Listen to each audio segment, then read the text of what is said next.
Hey everyone, my name is Seth Stewart with Spoken Gospel. We are a ministry dedicated to helping people see Jesus and his gospel on every page of the Bible.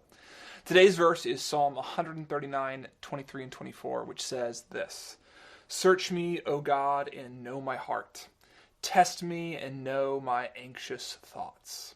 See if there is any offensive way in me, and lead me in the way everlasting." Throughout this psalm, David celebrates God's loving and all-encompassing knowledge of him. God saw David before he was born. He anticipated all of David's days and thoughts. And so far as David can see, he is innocent in God's eyes.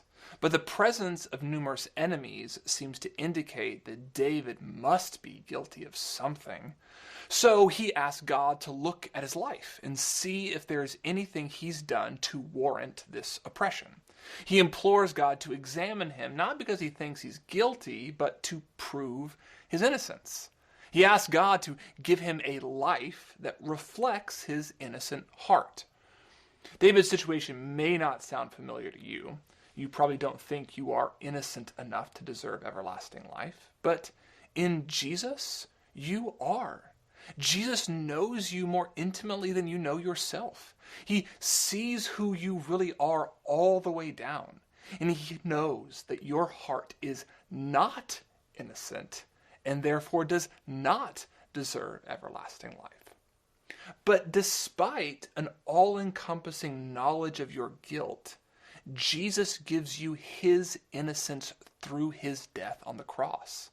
He is the one more fully than David whose life situation did not reflect his innocence. He died on a cross, though he had a perfect heart. Yet, because he did this, you and I are given the life of the innocent and are given a heart so clean that God's all-knowing eyes can search and see his Son's perfection in us. So today, know that the presence of enemies and hardships does not mean you are guilty if you are in Jesus. Let him search you. Let him know you, because in Christ you are innocent.